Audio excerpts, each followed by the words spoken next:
Hey, good morning everyone. Dennis K here with Belize Real Estate. Hope you're all doing well today. Today's video of the day is brought to you by Tracy, who yesterday bought me 3 coffees. So thank you very much, Tracy. You're keeping me well caffeinated and we're keeping these videos coming. Now, today I want to address something that sort of comes up a lot, especially on message boards and Facebook groups and things like that. And that is sometimes among all the positive, wonderful, glowing reviews of Belize, we get a negative comment or two about people who feel they have been scammed and they have lost their real estate investment in Belize. Of course, this sours them. They're upset, rightfully so. And so I want to address a couple of these comments because in the past 7 days, I've gotten 2 on my Facebook page that specifically refers to a large project on the mainland where it is well known that they had big dreams, they had big goals, and yet, unfortunately, a lot of good people lost their investment, they lost their money. So I want to address this issue of being scammed and let you know what you can do to protect yourself from it. Because unfortunately, some people have lost their Belize investments. Some have actually been scammed, but others unfortunately were a victim of other things that weren't necessarily a scam. You see, according to the dictionary, and I think this is very interesting and it's good to know, a scam is a deceptive scheme or a trick that is purposely used to cheat someone out of their money. Okay, so it's deliberate, it's done on purpose to cheat someone out of their money, and the whole purpose is to not deliver a product, but actually just to take the money and run. When we look at Belize and what has happened in different parts of the Belize, so take this large project on the mainland, for example, was the intent to actually cheat people out of their money, or was the project mismanaged and they ran out of money and they went bankrupt and so forth? So let me give you an example of what happens here. Sometimes a person will buy, or a group of investors will buy a large parcel of land. It could be on the island, could be on the mainland, but they buy several acres of land and they have a vision or a goal that they want to turn it into something spectacular. And they have good intentions, right? So they sit down with architects and planners and investors, and they raise capital, and they decide they're going to subdivide the land like this, and they're going to have things such as maybe clubhouses and marinas and gardens and all these different things that appeal to people. That's the plan. And they move forward with their plan. Maybe they even get approval from the Belizean government to do what they want to do. So then with that plan in place, they go to market, they start to advertise. They advertise to people in the US or Canada or Europe that, hey, here's our plan. Come down and see our plan. It's going to be fantastic. And they have every intent on delivering that beautiful final product that they envision, right? But the problem is they start to sell properties, right, to people, to good people who buy into the vision. And as those people invest their monies, well, guess what? The company uses those invested funds towards building of roads, building of marinas, doing other things that are necessary to complete the vision. Well, what happens when the money runs out, when sales slow down, or when the funds are just mismanaged, right? Projects like that oftentimes lead to people losing their money. Not because the group of investors or developers set out to purposely harm anyone, but unfortunately, that is what happens. Another time I've seen this, actually many times in Ambergris Caye, is you have a developer who owns some land and he decides to build some amazing condos. I mean, just condos that you would go, wow, I have to have one.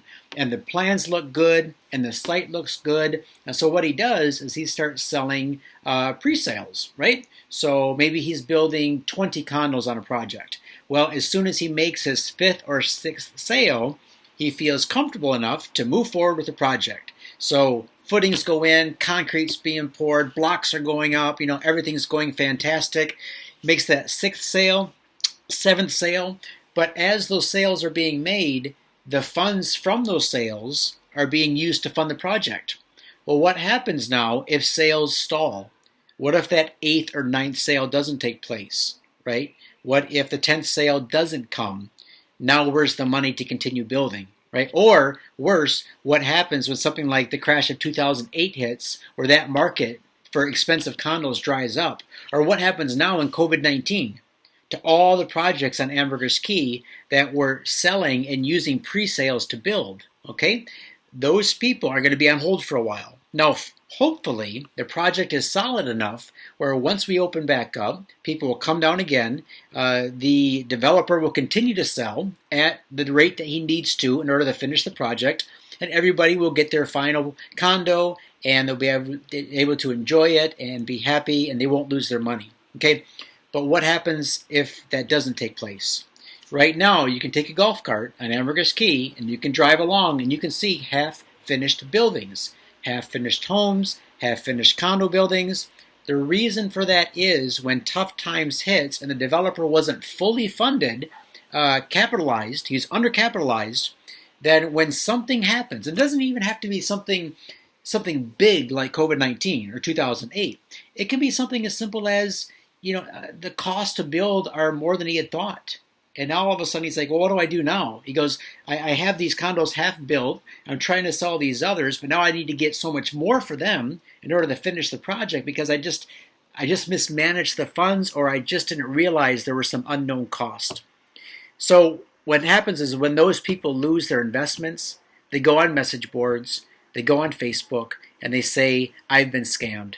I've been scammed, I lost my money, when in reality is no one set out to deliberately take their money. Now, I know there are some who have been legitimately scammed, right? So when this takes place, almost without fail, 90% of the time, when a person truly has been cheated or swindled, it's because they thought they were getting a good deal, and so they didn't want to hire a third-party closing company, or they didn't want to go through a lawyer and have the closing done properly.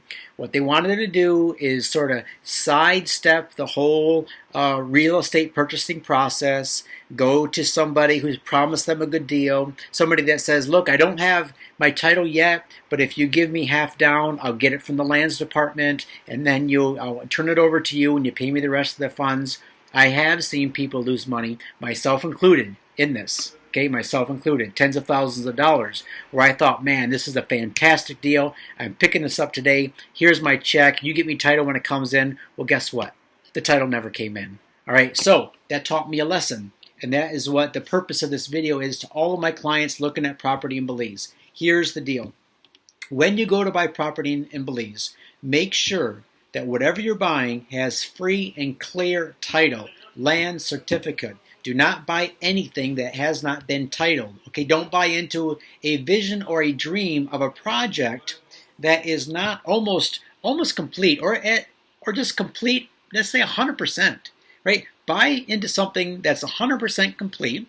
For example, there's a lot of projects on island right now where you can buy resales, such as Las Terrazas, Grand Caribe, different places like this. Or if you want a condo or a home in a community, go in there, see what's around. If it looks complete, buy, right? You get title, you see what's there.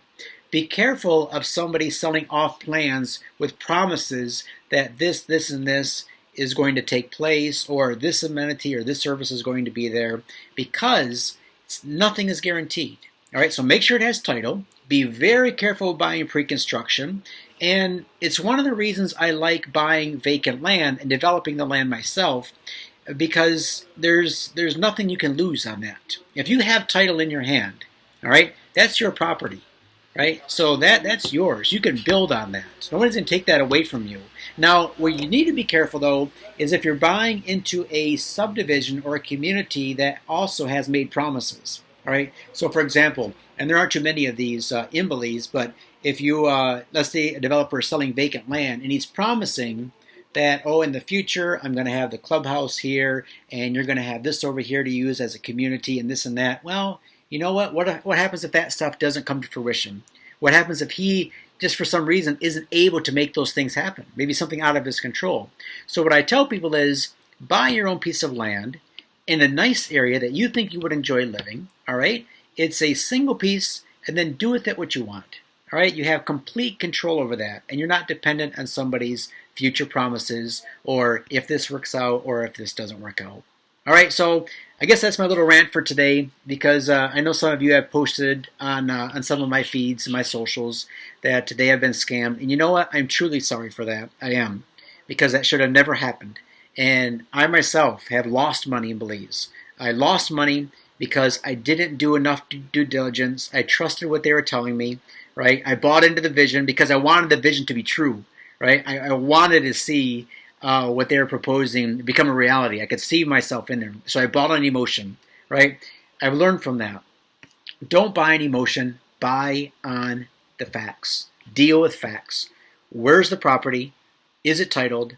Do I like it? Is there any strings attached? Are there any future promises being made that might not come true? Got to take all this into consideration and then make a solid investment. You know, just one more point on this. People make bad investments all the time. And it's not that they're bad investors, right? So I made good investments, I made bad investments. Some people make an investment in Belize in certain projects and they have lost their money. And for that, I'm truly sorry. That should have never happened. I feel for them.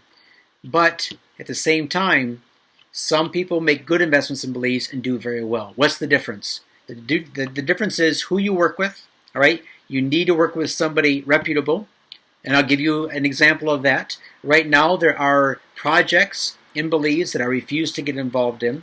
There are individual properties that even have title on Ambergris Caye that are ready to sell legitimately, and I refuse to list them because I don't believe in the price that they're asking for them, or I'm not comfortable with the area because of one reason or another. All right, so you got to work with somebody who doesn't just look for the paycheck at the end of the day, who is concerned about you, working with you, finding you the best deal for you, and then protecting you against losses. All right, so do that. And the second thing is always, always, always make sure that you transfer the title and the property by using a third-party closing company. I use Belize Caye Investments. Alberto at Belize Caye Investments, he handles most of my closings. You can also use a lawyer out of Belize City. I can give you references to if you want to use a lawyer. But whatever you do, don't try to sidestep the system and get yourself in trouble. All right, that's my little rant for the day. Again, thank you, Tracy, for buying me the 3 coffees. If I'm a little wired up, now you know why. But hopefully this video was helpful for you. If you have any comments, concerns, questions, anything you want to run by me, go ahead, shoot me an email, denniskii@gmail.com. We can set up a Zoom call or a WhatsApp call or a FaceTime call. Be happy to answer all the questions you have. All right, take care, enjoy, have a great day, and we'll talk to you soon.